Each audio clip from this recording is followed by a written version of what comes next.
Welcome to AURI Connect's Webinar Wednesday, part of AURI Connect's monthly online series featuring updates on the work that AURI is doing to foster long-term economic benefit for Minnesota through value-added agricultural products. I'm Dan Skogan, the Director of Government and Industry Relations, and your host on Webinar Wednesdays. The AURI Connects program is hosted by the Agricultural Utilization Research Institute in Minnesota. This program aims to actively engage all participants in the food and ag industry to improve competitiveness of producers, businesses, and entrepreneurs through ongoing purposeful connection of resources and partners along the value chain and increased knowledge of opportunities, technologies, and trends. Remember, this event is being recorded and archived and can be found at auri.org. Remember also that you will be muted during the presentations, but you can send us your written questions through the Q&A portal on your screen. Today, we have an opportunity to find out what is new with Grow North as they transition to Naturally Minnesota. Moderating this discussion is going to be Jason Robinson, the AURI Director of Business Development for Food. In this role, Jason works with food clients to develop their business to further the value-added development of Minnesota's agricultural products. Now, prior to joining AURI, Jason spent 19 years in corporate research and development at a Fortune 500 food manufacturer as a product and process developer across a number of food technologies. Joining Jason today will be Jason Gu, Senior Innovation Strategy Consultant at Compeer Financial, one of the largest farm credit system co-ops. Compeer's innovation strategy team is focused on driving a culture of creative business problem solving, new market development, and agriculture trend watching in support of enriching agriculture and rural America. Jason has a varied background, including projects and product development, primarily in healthcare, including many years of developing programs to extend telemedicine in rural America. Our third guest today is going to be Allison Hahn, the Executive Director of Naturally MN, leading strategy and growth for that organization. Now, prior to joining Naturally MN and Grow North in 2020, Allison spent over 10 years building a holistic understanding of the food product development cycle as a food scientist with Land O'Lakes and Target Corporation. She's also sitting on the MBOLD Coalition Steering Committee. And also, just this week, Allison was named a 2023 honorary of the Minneapolis-St. Paul Business Journal 40 Under 40 for her work in the region, demonstrating outstanding professional success. Congratulations, Allison. With that, Jason Robinson, welcome to AURI's Webinar Wednesday. Thank you so much, Dan. I appreciate the introduction, as I'm sure the rest of the team you'll be hearing from today do as well. I'm just going to provide a very short intro, and then we'll turn it over to the stars of the show today, Allison and Jason. Many of you may be familiar with Grow North, launched in 2017 as a nonprofit housed in the University of Minnesota to create an interconnected, sophisticated, and accessible ecosystem for Minnesota entrepreneurs and innovators across food and agriculture. Grow North was focused on primarily education, networking, events, and support for the community. In October of 2022, Grow North officially joined the National Naturally Network as the 9th regional chapter, known as Naturally Minnesota, to bring what we're doing in Minnesota to a more central stage nationally. So with that, I'd like to start off the conversation today by asking Allison Hahn, Executive Director of Naturally Minnesota, to introduce our audience to the organization. So Allison, can you introduce our audience to Naturally Minnesota and expand on your connection to the ecosystem? Sure thing, Jason. And thank you so much for having both Jason and I on. It's going to be interesting today. So we'll have to say Jason G, Jason R to keep it straight. Never too many Jasons. Yeah, we have been so excited about this transition from Grow North to Naturally MN. It is the 9th chapter of the Naturally Network, as you stated. The Naturally Network originally started with Naturally Boulder almost 20 years ago, and they began expanding to provide similar support in other markets. And in fact, when Grow North was stood up in 2017, the team here visited Naturally Boulder and basically replicated their playbook. So that's why when you look at what Grow North does and what Naturally does, it was basically the Venn diagram of the circle. Similar programming, including education events, networking, connection amongst founders, funders, pitch slams, etc. But a driver behind us joining was the opportunity to expand our reach and resources by being part of this larger organization that is national. This will bring, more access to all the access the other chapters have. We get access to their education events, other connections, and expanded sponsorship opportunities. So these are all extremely valuable resources for our ecosystem. And knowing that, the startups and other pieces of the puzzle here that will begin to get more funding, more other, some of the other barriers that we have here, it'll be a really great way to leverage those connections. And also, I think what's important to note is that, Grow North has sat and continues to sit at the University of Minnesota at the Holmes Center of Entrepreneurship at the Carlson School. And naturally, Minnesota will also continue to sit at the U of M. The U is our fiscal sponsor in the sense that they act as our accountant. We actually don't get any funding from the U. So even though we live there, they aren't putting money into that pot. So all of our funding comes from external partners. Compeer, where Jason hails from, has been a very staunch supporter since the beginning of our time. So we're very grateful to have, our close relationships with the major players in the community supporting us in this work. Thanks, Allison. Jason Gu, anything that you'd like to comment on as it relates to introduction of the Naturally Minnesota as one of the founding board members? Yeah, so it's really a great opportunity to bring more voices into the conversation. Grow North has spent a lot of time working on trying to build an ecosystem and participate in an ecosystem that can be as inclusive as possible, but the ability to join naturally and the kind of the national network that brings to us goes both ways. It gives us an opportunity to draw from other parts of the country, other expertise, other funding sources, other opportunities for entrepreneurs and founders, but it also allows them to find us. And there's such a rich, agricultural and entrepreneurial part of the world here. When you think about all the Fortune 50 companies that are around food and ag, that's one side of the puzzle. But if you think of all of the rich farmland and the growers that Minnesota and the region represent, it really gives us a unique opportunity to go out and represent that out nationally through the Naturally Network, and just by putting together our own set of pieces of the puzzle. Wonderful. Thank you both for those opening comments. Allison, let's get into the nitty-gritty a little bit here. Can you help us understand what's really changing as we transition from Grow North to Naturally Minnesota? Sure. And I think, this slide is a great representation of kind of the from to that we're looking to do. We have always been very CPG focused. I think one of the biggest changes is that it is expanding. So it's not just food and ag products, but will include all natural products. So think of body care or, Bim Bamboo, the toilet paper company. So some home goods that fall into that category.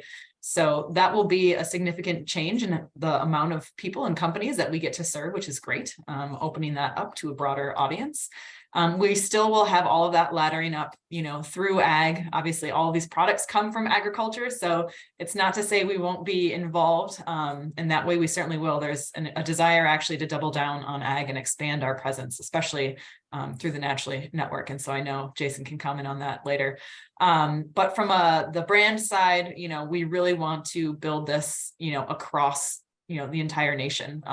Grow North was well known and respected locally and regionally, but this gives us a chance to be on that larger stage. I will call out that all of the other Naturally chapters are naturally cities. So Naturally Boulder, Naturally Chicago, Austin, San Diego, LA, the Bay Area. And we campaigned to stay Naturally Minnesota as the state. And we purposely wanted to do that, one, because Grow North had served the entire community across the state, not just the metro. And two, knowing that a lot of the work that, where all this starts in agriculture is outstate, we wanted to make sure we continued to serve those constituents and part of the ecosystem. So we were very grateful that they let us do Naturally Minnesota and to keep that scope the same. So that is going to be a nice thing that we'll get to carry through.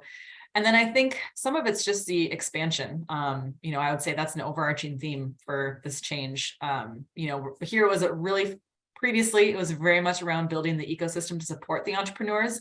And with this, it's going to be much more around how do we engage all pieces of the puzzle and build that transformational network, so we can create a more equitable and sustainable future. And I think the equitable and sustainable are really going to become pillars that we'll stand on. We know acutely in Minnesota what that has done and what needs to happen and what needs to shift. So we want to put that at the forefront of what we're doing.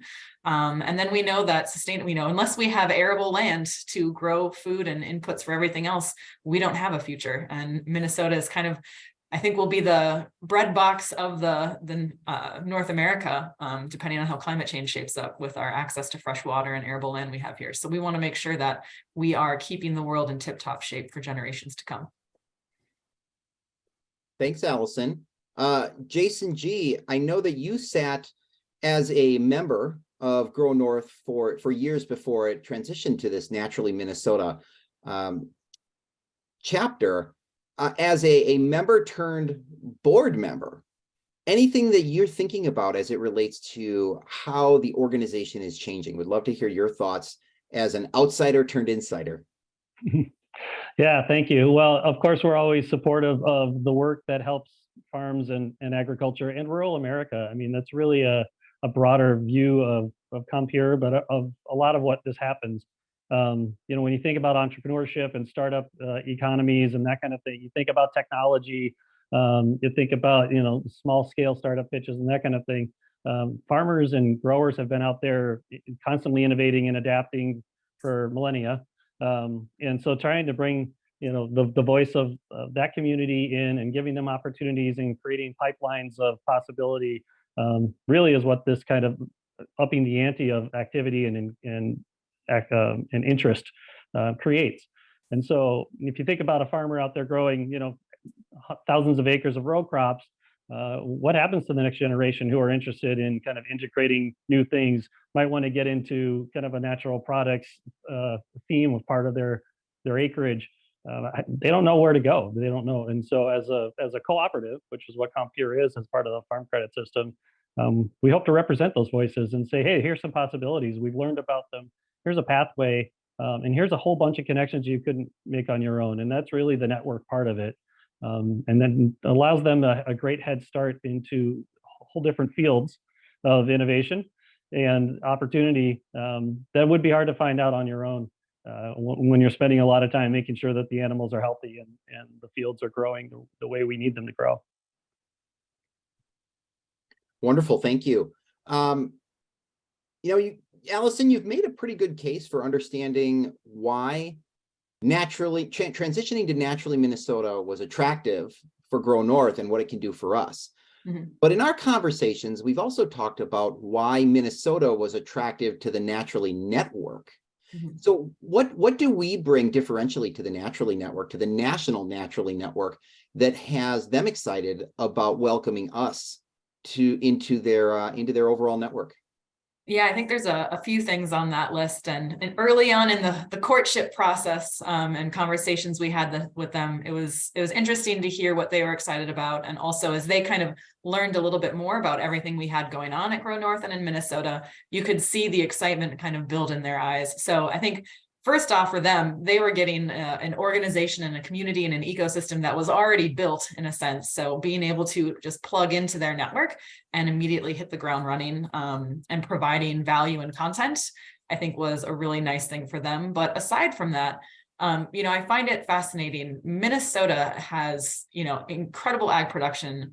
We have how many Fortune 500 companies headquartered here, some of the largest in food and ag with General Mills, Cargill, Compeer, Hormel, Schwann. I mean, like the list goes on and on. We have the highest number of food scientists in the country, which I'm a proud past member of, recovering food scientist.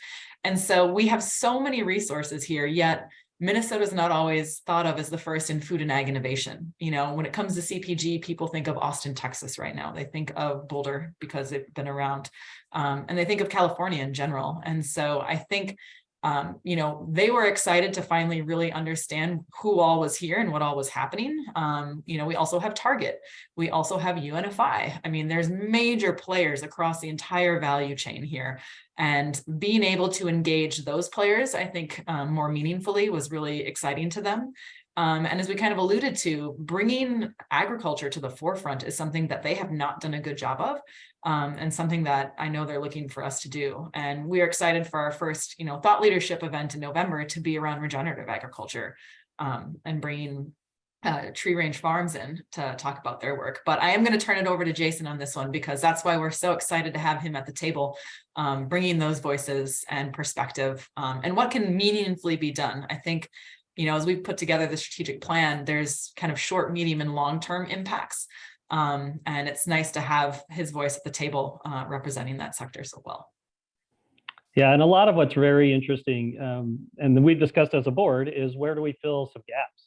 And there's a lot of interest in startup communities and kind of getting somebody off the ground, seed funds and that kind of thing. But how do you help the people that have already started but now need to scale and grow? And that's really just this amazing setup for what can it mean to somebody who's in rural America, you know, outstate Minnesota. They've got good ideas. They got their idea off the ground. They've created some groundswell. Now they need a connection to Target to figure out kind of how can I prototype this or pilot something at, you know, a small scale with an eye on large scale. And that's where it gets really exciting for the growers and the producers. And for us, because we're like, hey, this is helping diversify your agriculture portfolio. That means safety. That means you can pay us back as your ag loan and lender. But it also means that there's success stories that are growing in ways that just don't work if you don't have the puzzle connected. And so it's being able to go back and forth with those kinds of folks who have been trusted co-op members for us for a long time, and giving them new opportunities and new avenues by having this pathway and people working really hard. I mean, this is not, like Allison said, this is short, medium, long. The long is multiple years. I mean, this takes a long time to make it fluid, but we have a lot of willing participants, especially those who are on the board, some of whom are founders, who are going to have representation. And that's exciting to know that we're going into it with kind of all sides of the puzzle in the game, that we can, you know, have a robust conversation, which also means it's going to slow it down a little bit, but for every good reason, so that the funding can be there, and so that the scale can be built, and so that the launch partners can be lined up, so that it all fits together, and we do things in a meaningful way. Maybe not the first time, but the second or third time, absolutely. Thanks for helping walk us through what's different, how it's changing, and really what it means to, you know, to our ecosystem here in Minnesota as we evolve into the Naturally Network. I'd like to switch gears for just a second, and I know, Allison, some of the conversations you and I have had about one of the challenges in Grow North is that you were more or less a one-woman show in terms of promoting the programming and the other components that Grow North was trying to move forward. But one of the big changes in moving to Naturally Minnesota was the requirement for a board. Mm-hmm. So I'd like to shift the conversation a little bit and have you tell us a little bit about building the inaugural Naturally Minnesota board. And let's start by just putting it out there. What's the purpose of the board for Naturally Minnesota? So the board is a working board, and so they have all willingly volunteered their time, and these are all incredibly brilliant, busy people. So I'm very grateful that I get to spend so much time with all of them. But basically, it's how do we support the organization? How do we build out programming? We have 5 committees. So programming is a committee, strategic alliance and communication is a committee, and those 2, I would say, are the bulk of what. And when you say, what is it you do here, that's where all of that comes from. And Jason sits on the Strategic Alliance Committee. And then we have a marketing committee. So some support in, you know, running certain campaigns and, you know, managing socials and things like that. And then we also have, you know, the foundational committees around financial and sponsorship. So you know, it's funny, right when I thought I was maybe getting into a groove of like, I feel like I know what I'm doing, it was like, nope, now you have to build a board and figure out how to do that. So it was another fun opportunity challenge to do that. And it was a process. I spoke to almost 100 people saying, hey, this is what we're looking to do. This is what it's going to mean. And, everyone, it was incredible. No one I talked to was like, nah, not really for me. Everyone was like, this sounds amazing. I'm really excited for what this means for the ecosystem. But knowing that people have different amounts of resources and time, it really boiled down to, do you want to be involved on the board? And this is what that means from a commitment, or do you want to be kind of a you're kind of on the fringe a little bit, where we may, tap you in to play for something that's meaningful to them. And then, they don't have the same commitment obligations that a normal board member would have. So. Got it. Jason G., what are your thoughts as part of the inaugural board as it relates to building the board and what you're expecting from each one of the board members? Yeah, it's a fascinating mix of talent and experience. It's everybody from, as I mentioned, founders and people who are trying to get a business off the ground and scale it, but also people who have been thinking long and hard about this for a long time. So marketing organizations that have been trying to get natural products into the marketplace. Ourselves as we've got 70,000 clients that have been thinking about food and ag for a long time, and all kinds of versions of it. From agribusinesses down to the smallest farms you can think of, and so everybody has a problem to solve. So bringing together, how do you knit them together through some of these committees and through awareness and through engagement with each other? We're looking for a lot of peer-to-peer opportunities so that people can learn from each other. We don't call ourselves the experts necessarily in every aspect of this. We're going to do a lot of convening. And I think having a variable board like this that represents so many different voices, and how do you get a thing from field to fork, really creates a possibility that solves some problems for all kinds of pieces of the group. When I think about somebody trying to scale from $1 million to 5 million, they run into the problems that every small business runs into. I don't have enough salespeople. I don't have enough marketing help. I don't have this expertise. I have enough to I know my product, and I know that it works, and I know that people like it.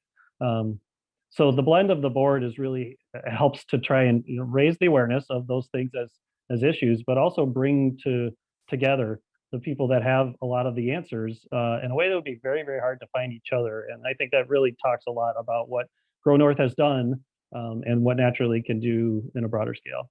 Yeah, when you look at the mix of people, I mean, it's a nice mix of, I would say everybody on it is a very can-do person and is willing to roll up their sleeves, but there is a nice mix of visionaries that are involved.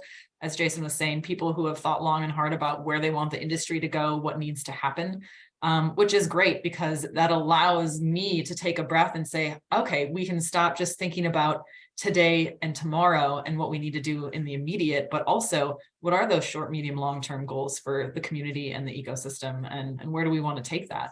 And so it's everything from investors, lawyers, founders, marketing folks.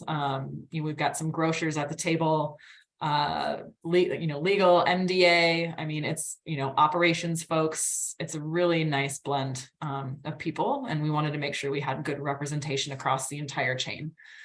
So nothing would get left out in conversations. Well, that you led right into the next question that I was going to ask, which was about the diversity and makeup of the board. And you gave us a good picture of sort of the backgrounds of the individuals that make up the board. But I'm wondering if you can comment a little on maybe the skill sets that you were looking for, apart from their backgrounds and maybe the industry that they were involved in. But were there specific skill sets that you were looking for, or that you ended up with after building the board, that you're particularly excited about? Yeah, there are a few people who are really have really strategic minds. So being able to tap them for how do we want to put together a long-term strategic plan on this is fabulous. Again, it's one of those where when you're running 1 million miles, you don't always have the time and brain space to really be thoughtful about that. So I'm super grateful that we have a handful of those folks at the table. There are, a handful of folks that all ended up on the marketing committee, shocking, that, know how to build a brand, and they know what needs to get out there, and they can be really smart about how do we put this brand and build this brand, locally, regionally, and nationally as we enter this stage. There's also a lot of practical players who know the, getting down and dirty and what it takes to build a brand, whether that comes to, scaling, the process. What you need to do is you expand in retailers. I think an area that Minnesota struggles in is omni-channel strategy.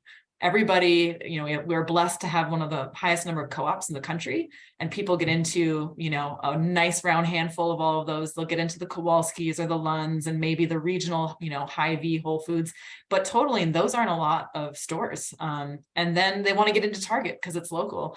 And it always makes me giggle because that's not a realistic strategy. We don't have a mid-size retailer that's got 200 to 500 stores that they can step ladder into. And so being thoughtful about their strategy and, brick and mortar and retail versus say, e-commerce, and how does that play out? Things like that. We have really experienced players who can help guide, how do we support the pipeline? Jason alluded to the 1 to 5 million space. That's a space where we don't have a lot of companies. There's a kind of, valley of death that happens. And so what can we do to support that robust pipeline of companies and move them out of that, 1 million into there? And then, you can always do more. We do have the Bold Growth Program, which supports companies in 5 to 30 million. So there is a landing spot and support for them, but we know we need to do more on that. But when it comes to other skill sets, having some quants on the financial side is great. Some lawyers, or I should say lawyer, is always great for, having the pulse on things there. And then, just I would say like I said, the long-term visionary side. Some people are really passionate around how can we support this ecosystem and make it more equitable and sustainable. We had our first board retreat in early December, and, I came away so energized and excited, and it was thrilling. I hope Jason felt the same way, but it was just so great to have everybody finally get a chance to sit down and actually meet. A lot of people had not met in person before. So it was just really nice to get that group of people in the same room together and talk about what is it that we want to build and what does it look like this year, in 3 years, in 5 years, and beyond. So having that range of skill sets has been tremendous for me, because as you said, for the most part, I'm a one woman show with a little undergrad intern support here and there. So being able to tap into others who have skill sets that I certainly do not have is really, really nice. Well, Allison, you mentioned the building of the strategic plan and what the short, medium, and long-term opportunities look like, and then also the board retreat. So can you and Jason spend a little bit of time talking about, well, what does this strategic plan look like? And I'm assuming it's probably still in flux because it takes a long time to put those together. But can you talk a little bit about what that strategic plan looks like for Naturally Minnesota as we move forward? Sure, I can give you some broad buckets for the short, medium, long term, because you're correct. It's still in flux. We're still working on all of that. But you want to take time and do it thoughtfully. So in the short term, we will continue to serve the needs of existing stakeholders and do that even better. So founders, we are launching, and we had our first one in November, but we'll be doing a monthly founder gathering. That's for founders only. And it's basically, we want to make sure they know who else is in the room doing the hard work that they're doing, because being a founder can be so lonely and it's so hard. And just being able to connect with other founders and say, hey, I'm struggling with this distribution option. What else did you have? What else are you using? What are you doing? How can we use group support to solve some of those problems in the short term for them, and really build that founder community to be as robust? I always say, the community is made up of individuals, and unless individuals show up and participate, you actually don't have an ecosystem. So to me, it's really important that we provide opportunities and make them attractive so that they're willing to take precious time away from building their company to come spend it with us. We are going to, as I mentioned, expand from food and ag to natural products. So we get to serve a broader set of founders.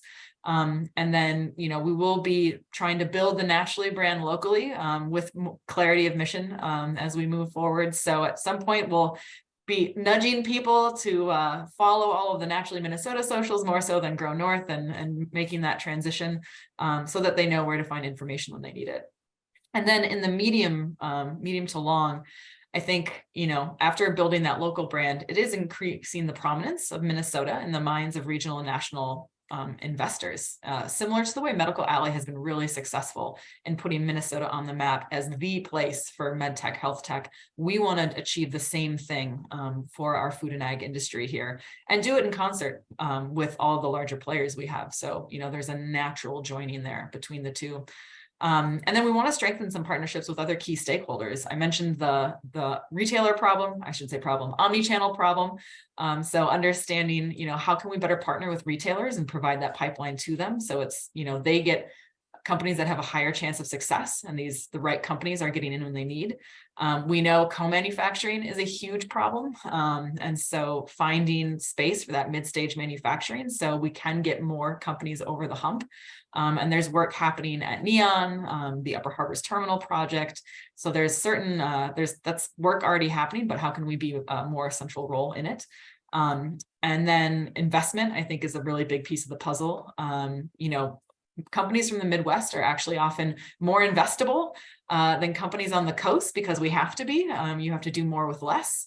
We have better long-term results, but capital is more free-flowing on the coast. And so I have no problem creating FOMO moments for investors here by importing capital and making sure these companies get funded. So that'll be a really big one we want to do as well.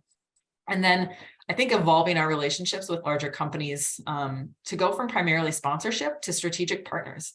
If we talk about some of those long-term goals around how do we leverage, those stronger community partnerships to begin to tackle bigger food system change problems together, including sustainable farming and soil and water health, that mid-sized manufacturing falls into that. So a lot of the work Embold is doing, I would say, we want to make sure that we're supporting that in a more meaningful way beyond what we already do. And then the through line for all of this is an increased focus on diversity and community building. We want it to be a more equitable and sustainable future for everyone at the table, and make sure that they get a seat at the table to begin with. I think is going to be a really important piece of the puzzle. So I'll pause there, and then Jason, you can chime in if your thoughts on the board retreat and anything else that I may have missed. Yeah, not a problem. It's a good challenge to have. We started off talking about, the interesting part about the Naturally Network is they allow us to build our own chapter. So we're not filling out a template that worked in Austin, that worked in the Bay Area. It wouldn't fit for us. And it's really unique that way. And so we get to put our own imprint on what it means to be a Naturally chapter. And so a lot of the things that Allison just mentioned are really appealing for everybody because we get to customize it to meet the ecosystem that we want it to be. It gets to produce the results that are meaningful to us. So being on the kind of strategic alliance committee and, in tight lockstep with the programming committee, we're not here just to throw, meet and greet networking fundraisers and that kind of thing. Although those will happen, please come. But one of the things is, what do we do? What comes next, and how do we track this as an outcome? And we talked about all the business minds. There are people that are very intent on making this stick and showing results that matter, both in growth and personally for the people that are involved. And so if that means making a safe place for founders just to be founders and talk about it as a founder without a bunch of investors, they're not pitching, they're not reverse pitching, right? There's all these things that you get used to when you start about kind of growing businesses and scaling. But along those lines, right, creating places for diversity discussions so that we can grow a better ecosystem by itself around what does a diverse Minnesota ag and food and ag ecosystem look like. There's not a lot of people intently working on that, but it's very high on our list. And so we, as you can imagine, when we started to talk about mission, vision, and values, there were a lot of voices who had a lot of different things to say, and we're still working through that. We want to get it right, but also be flexible about it, because as we bring new voices in, as we learn more as a network and an organization, we're going to flex with what needs to happen in order to meet those needs. And we're going to, continue to go. And as if you think about a 10-year plan or a 5-year plan, it's going to have holes that are going to be fantastic to learn about what fills them. Well, thank you so much for really walking us through what the strategy looks like moving forward. I think that there's a lot to unpack there. It means I'll probably have to go back and watch this webinar a couple of times just to get it through my own head. But I would like to kind of close out our formal discussion time with a couple of questions so that we can get to Q&A from those people who are actually watching, from our audience. But I'd like to close out with just a couple of questions that are a little bit more tactical in nature. And the first one is, are there any upcoming events or initiatives that you want to make sure that our audience is aware of? There are, and they're not public yet, but they're coming in February. So we are looking to do a outdoor winter event, believe it or not, in February, embracing the cold of the north, and doing that probably in Duluth or somewhere more outstate. So one thing we did last year was we had a handful of events where it wasn't focused on the metro. We went to the Bushel Boy facility in Owatonna and had a happy hour in Alexandria. We did a farm tour. So we want to continue to offer those opportunities for folks in greater Minnesota to show up in their own backyard and not have to make the trek in to the metro. So we will continue to do that. So hopefully we'll be releasing the sign up for that in the next few weeks here for February. And then on the 16th, there will be a partnership day with the Innovation Lab, and they're kind of revamping how they're showing up. And we're so excited to have them as a key partner because they really want to be the physical space and hub for food and ag entrepreneurs and entrepreneurs in the natural product sector. And so we will be having a talk around, the future is fractional roles and what that means. They've become it's a little bit different than a consultant in some ways. So talking about that, what that means, and, really for both sides of the coin, for founders who say, I don't need a full-time ops person, but I need someone to do 25 hours a week or marketing or whatever it may be. And also for folks who maybe have been in the food industry or the industry in general and are looking to say, you know what, I don't want to work full-time anymore. The pandemic turned me off to being in the large corporate America, and I want to try something new and do something different. So I think it'll be really interesting to see how that becomes a moment in change. We had the gig economy change. I think this, fractional role is going to be the next thing on that level. So we're excited to have a session. There'll be networking in person at Innovation Lab as part of that. And then we also will have our next founder gathering on February 13th. So if you are a founder, again, as he said, it's founders only. We don't want to have people, service providers saying, hey, how can we help you? Or them having to worry about pitching to investors. We really want to create a safe space for founders. So if you are a founder, please reach out to me or anyone else on the board. And I can put my email in the chat, but we would love to have you be a part of that. And then the other thing is we do have membership, and that was what we had before Grow North, and we'll continue now with Naturally. And there are broader benefits you get as a Naturally member with some access to things across the network. And we'll be releasing our website and everything that goes with that in the coming weeks. So if you want to become a member now, you can go to the Grow North website and you can still get it, and you will get it for $75 because once we release that website, it'll be $99. So you can get grandfathered in. That's for a one-year membership, and you get access to certain events that are members only, discounts on events and tickets, Food Ag Ideas Week, all types of stuff like that. So it's an incredible value and a great way to engage with the ecosystem in a consistent manner. And Allison, what's the website for Grow North that they should go to? It's under the Carlson School. If you type in Grow North in your search browser, it should come up, but it will direct you to the Carlson School. So sometimes people get confused, but it's like, that's where we live. So check it out there. The Minnesota Cup is one of our sister organizations that's also there. So you can find it online there. And if you go under connection or membership, there will be a link to do that. Wonderful. Thank you. Last question, and then I'll turn it back over to our esteemed host, Dan, to moderate a Q&A with our audience. Last question being that as a transitioning organization, do you have any specific calls to action for our audience? Allison and Jason would love to hear from both of you on this if you have something in particular or something different. A few, I would say joining as a member is great. Again, the community is made up of individuals, and unless individuals show up, we won't have a thriving ecosystem. Thank you, Nan, for putting that in the chat. So joining as a member is great. It's a great way to, know who else is out there, and it is all facets. It's not just founders. It is service providers, lawyers, investors, government folks, other nonprofit leaders, you name it, students, professors. It's the whole world. So that's a big one. And then show up. I would say, we plan on having 4 large networking events a year. So our last one was on December 8th. that we had at Broadhead, which was an awesome event. It was a little bit plant-based themed, and we had some leaders share some tidbits, and then there was some sampling that happened. So it was just a great, I mean, the energy at that event was awesome. We had a great turnout. And so it's just showing up to those and getting out there and talking to people you maybe, it's easy to talk to all those so really trying to, connect with a few you don't, and expand your network that way, I think is really important. And then we are actually probably going to add, 1 to maybe 3 more board members that are specifically founders and founders of color. We are low on that right now, and knowing the commitments we have to diversity, equity, inclusion, we want to make sure that we are having good representation. And in previous conversations with some founders, some of the time commitments were too much. So we want to make sure that, we're not, they're already, so busy. So we want to make sure that we provide a good opportunity for them to show up, and we may just use them as a sounding board for them to provide input instead of having them be, less of the working part of the board, but more of the strategic thinking and support part. So if you are a founder listening, or if you know someone that you think would be great and should be here, please do shoot us a note. And we'll be, talking to those folks in the next few months here to make sure that we do have great representation across the board. Yeah, and the only thing I'll add is vote with your pocketbook. So if this is the kind of thing that resonates with you, the sales solves everything.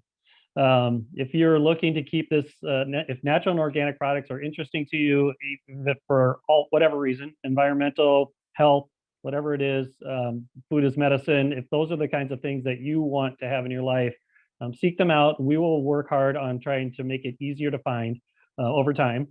But definitely there are a lot of people that are out there doing it now. They're doing it well. They're doing an incredible amount of things with very little money in support. And so that's why we exist, is to help increase that part.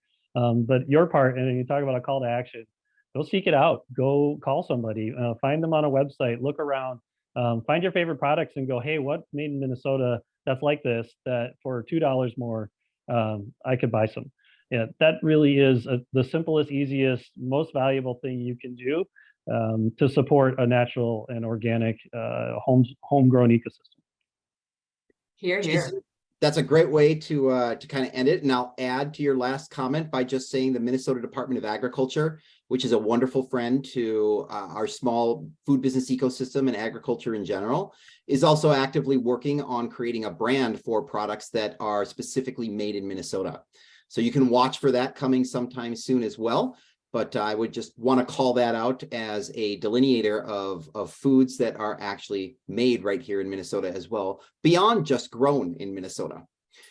Dan, with that, I will turn it over to you to moderate the Q&A. I'd like to thank Allison and Jason for their time and look forward to what's next with Naturally Minnesota. Excellent. Thank you, Jason. And yeah, that was a great presentation. And some of my questions are gonna make you kind of repeat some of your presentation, because we got a few questions that came in. First of all, let's just start with membership.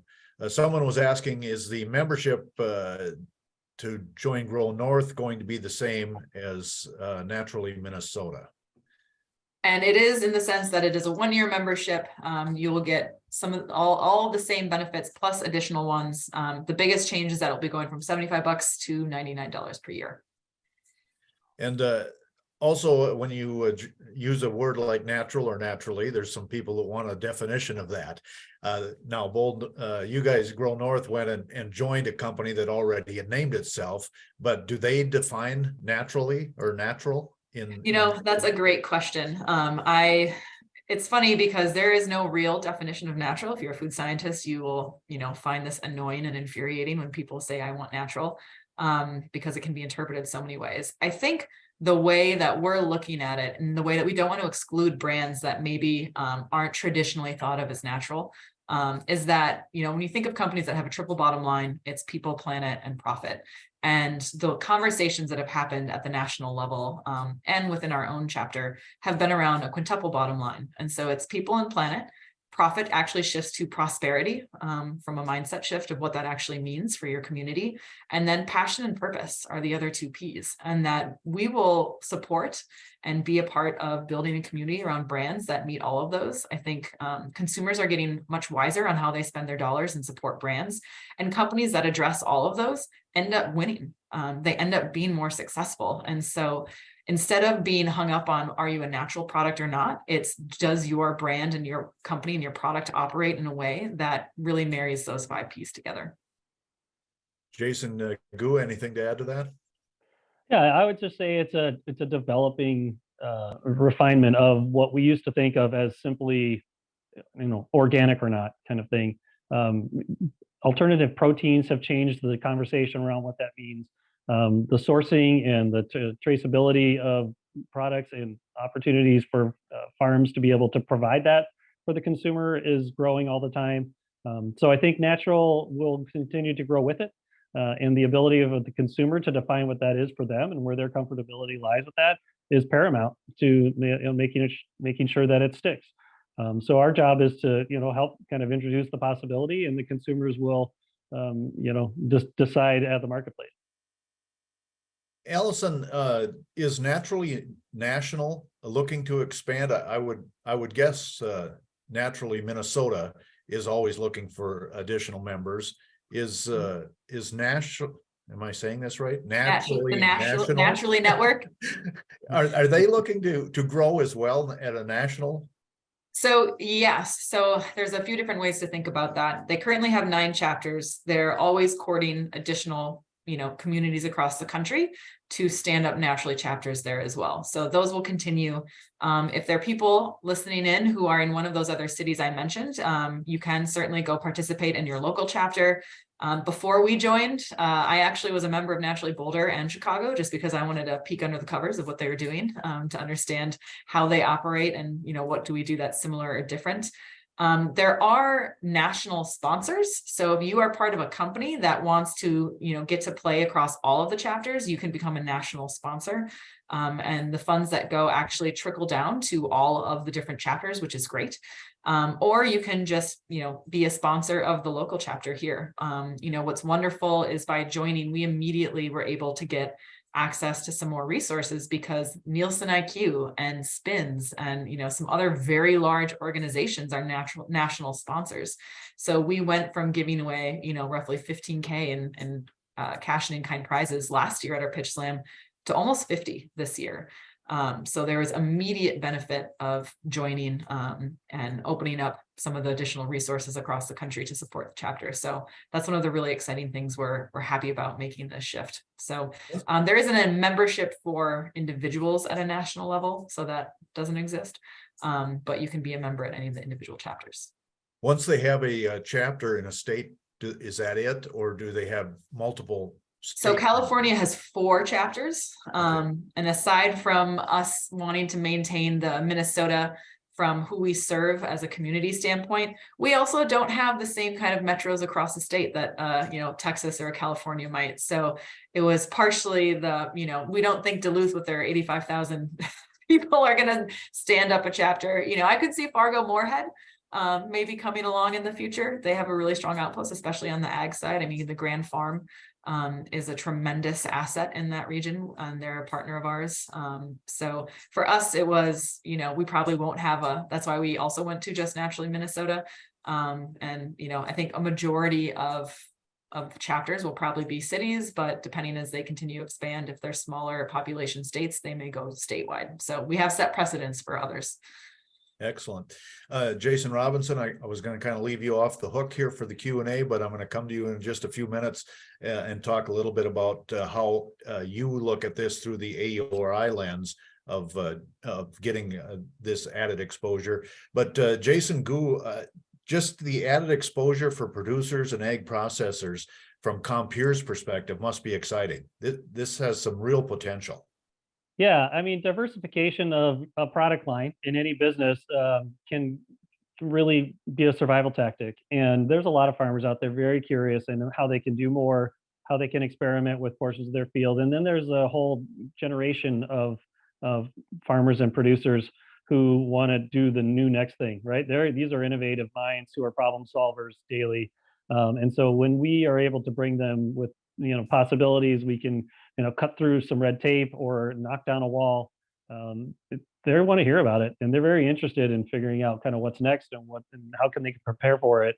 The cycle of agriculture is, as everybody typically knows, is pretty annualized. And so when we think about kind of fail fast technology, blah, blah, blah, that's not where they live. I mean, fail fast for them is maybe 2 years of trying.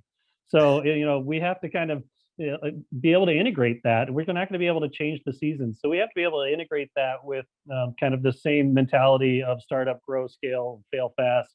And that's a good challenge to have. And being able to interpret that and help bring people to play in that conversation in a way that just seemed maybe daunting or just a city thing is fantastic, and it actually is what people are asking for in our communities and in rural America. And then they want to be able to figure out maybe how can they do it by themselves. We're part of an accelerator in Red Wing that is technology and rural focused, and that's really about rural vitality. And so it goes much broader than just what are you growing and how do you get it to market. But if you don't have good rural America, a strong rural America, you have a hard time sustaining the farms that feed us. Jason Robinson, let's come to you for the perspective from the AURI lens. When you look at this in your work with food and ag, what do you see as opportunities here for AURI and their clients? Well, I think what's really interesting has really already been touched on by both Allison and Jason, and that is the idea of national exposure to what we've got going on here in Minnesota. And, Allison mentioned it right at the beginning, that when you say food and innovation, your first thought is not Minnesota. You go to the coasts, you go to Boulder, you go to Austin. And I think what this does is it really turns the eye towards the Midwest, towards what we traditionally have referred to as flyover country, right? And yet we have a right to win in Minnesota when it comes to food and innovation. I've shared this story a number of times, and it's not a long one, so bear with me. But the food industry really started on the banks of the Mississippi River in the 1850s. At one point, Minneapolis was considered to be the flour capital of the world. We produced the most wheat flour in the world in the late 1800s and early 1900s. And then with the rise of the central supermarkets in the 60s, we really started to see individual companies grow large, that being General Mills, obviously Land O'Lakes, Hormel, and some of these other heritage companies that have really created an opportunity. But what's been missed is how we continue to foster and grow what we'll call our small food innovation ecosystem. And that's not just in the Twin Cities. That's not just in the metro. And I think it was a really important coup for Naturally Minnesota to retain the identity as a statewide organization, because there's so much happening outside of the metro that's really cool, that's really innovative, that are really opportunities. And so from an ecosystem point of view, the national exposure to what we're doing here is really going to pay off in terms of how these companies actually get exposed. From a selfish point of view, as it relates to AURI, I think that our organization is one that provides a unique level of support to value-added agricultural producers here in Minnesota and the surrounding states. But it's one that isn't well known. And I think with this exposure and with our engagement in Naturally Minnesota, I think what it can do is it can really showcase the benefits of the type of organization AURI is, because every time we have a conversation with somebody outside of Minnesota and we talk to them about what we do and how we provide support, their next question is, why don't we have that here? And I think when Allison and Jason were talking about the innovation that happens here, AURI, in the vision of Minnesota legislators 30 years ago, was a truly innovative way to provide support. And it's something that could easily be replicated across the country, but is not. And again, selfishly, I think being able to raise the visibility of the organization as a model that provides very technical support to help businesses solve challenges, not just accelerate, but to solve the real challenges they have to get over the hump, is exactly what Naturally Minnesota can help elevate for AURI and frankly for our ecosystem in general. And maybe we'll see AURI East and South and West sometime in the future. At least we can hope and dream. All right, thanks, Jason. 3 questions still from our attendees today. We'll get to those and then leave a little room for final thoughts. But Allison, here's a personal question. Do you coordinate with Carl at Cargill? So I am connected with him on LinkedIn, but I have not coordinated with Carl. So I probably should. Cargill is such a large entity. It's easy to get lost. Here's a large question. What are the challenges faced by the agripreneurs and agri startups in improving the socio-economic conditions of the agriculture sector, like market linkages, farm to fork, value additions of the products, institutional credits, and more? I don't know if you can see that question in your Q&A box, but it's kind of a lengthy one.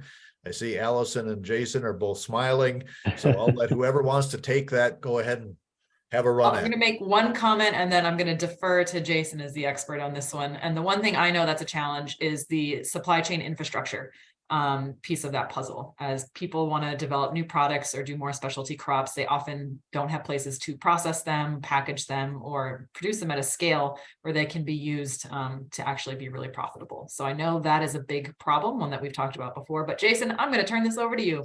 Yeah, a lot of it is decomplicating. It's really just trying to have a path to success. And that can come a lot of different ways. It's how do you get somebody who has a great idea to experiment with it in a field? How do you decomplicate that and de-risk that? Make it clear that what the benefit is, what the risks are, so that a farmer and an entrepreneur or an agripreneur can understand it going in a little clearer than just, hey, can you try this thing out for me? Or can I steal 40 acres, not steal, can I use 40 acres of your land for mutual benefit? This might be a new opportunity for both of us. So how do we make that just a clear cost benefit ratio? That's one thing. Another thing is really saying, hey, I've got a great idea on the farm, but I don't have the time. I don't have the resources. I don't know who to call first. So decomplicating what that path to market is, even from the germination of an idea to moderate success. I think part of what we can do is help bring these minds together and make it clearer what that looks like, so that people can make better informed decisions sooner in the process. So they're not left holding the bag and then just reverting back to what they've always done. So I would say the decomplication, the clarity of paths to success. And that's all going to come in some of this convening. We're not going to build a template and say you should do this.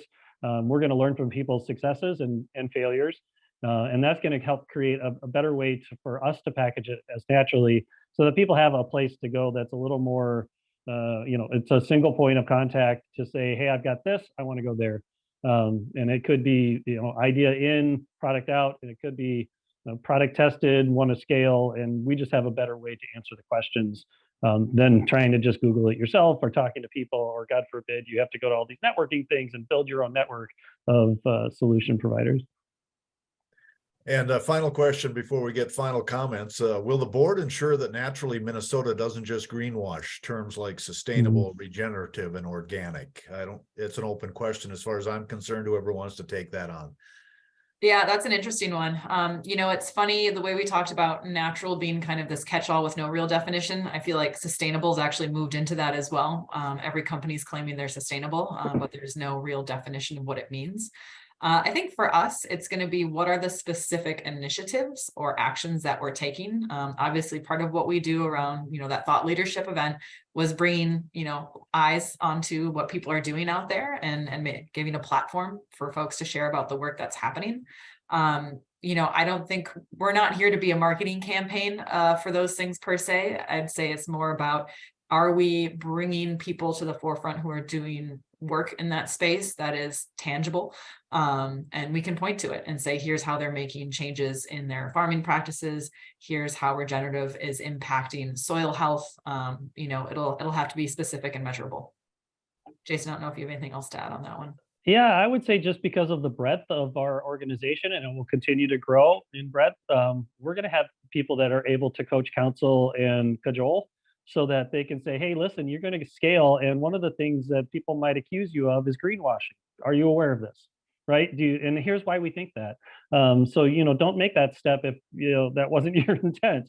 And I think that is part of the value of having, a broad set of minds, helping people scale up, and we can bring it to bear, and the people who are building these businesses can make the decisions from there, and once again the consumer will vote at the cash register. Jason, we're going to do final comments. The camera's on you, so let's start with Jason Gu today. I want to thank you for being here. What do you want to leave them with?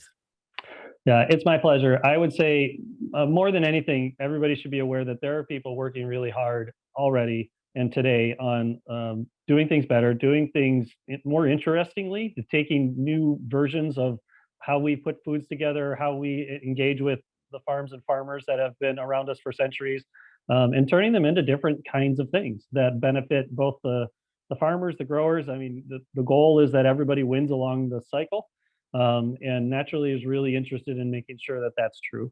And so I thank everybody for your time and attention, because it's really fun to be part of something that builds on success. We've got a base of success, and Allison has done a killer job in making sure that this is true. But it's from there we get to go from strength to stronger. So thanks. Thank you. And Allison Hahn, your final comments? Yeah, well, first, thank you again for having us both here. I will fully support Jason's commentary on AURI. You have been tremendous partners and collaborators in the ecosystem, from events to knowledge. I mean, every time an entrepreneur comes my way and says, hey, I need help with XYZ, I'm like, I have just the group for that. So always happy to send people that way. I would say you're not alone, right? If you're out there and you're passionate about your own product and company, if you are passionate about something else in the ecosystem, there are legions of people who are equally as passionate about what's happening. And you don't need to do it in a vortex. I think one of the things I notice is a lot of people do similar work and they all do it independently, and not to steal from PJ Fleck, but we all just need to get on the same boat and row in the same direction, because work will get done faster at an accelerated rate if we can do that. So if you are interested in being a part of Naturally and showing up, there's so many different ways to get engaged. Please do reach out. I always have an open door. One of the fun things about this role is I get to meet with literally hundreds of people every year, from founders to other folks in the industry. And by doing that, I have a great mental map of who's doing what. And I tell people to treat me as the Rolodex. If I can help advance your business, that's a big part of our role here, is how do we get to help connect people at the right time to move their business forward. And that's really what it's all about. Very good. Thanks for your time today. That will conclude AURI Connect's webinar Wednesday for today. Thanks to Jason Gu, Allison Hahn, and Jason Robinson for their time today. AURI Connect's webinar Wednesday is presented by the Agricultural Utilization Research Institute of Minnesota. AURI's mission is to foster long-term economic benefit for Minnesota through value-added agricultural products and processes. We're interested in your feedback, so please respond when we reach out to you and send out our event evaluations. And remember, for more information on today's program or any of the work that AURI is involved in, you can go to auri.org. Now, coming up in February 8th, sharing our resources. Is it possible when it comes to commercial kitchens? Clutch Performance, in a close partnership with the FoodWorks Group, was commissioned by AURI to develop a better understanding of the shared commercial kitchen business model with an eye toward the dynamics that challenge the viability of these operations. So join us in February to learn about the recommendations that will help strengthen this segment of the food value chain in order to create a system that better supports scaling food businesses. But you can always find more about other work that AURI is involved with as well. Join us February 8th or go online at auri.org. We look forward to having you join us again in February for another AURI Connects Webinar Wednesday.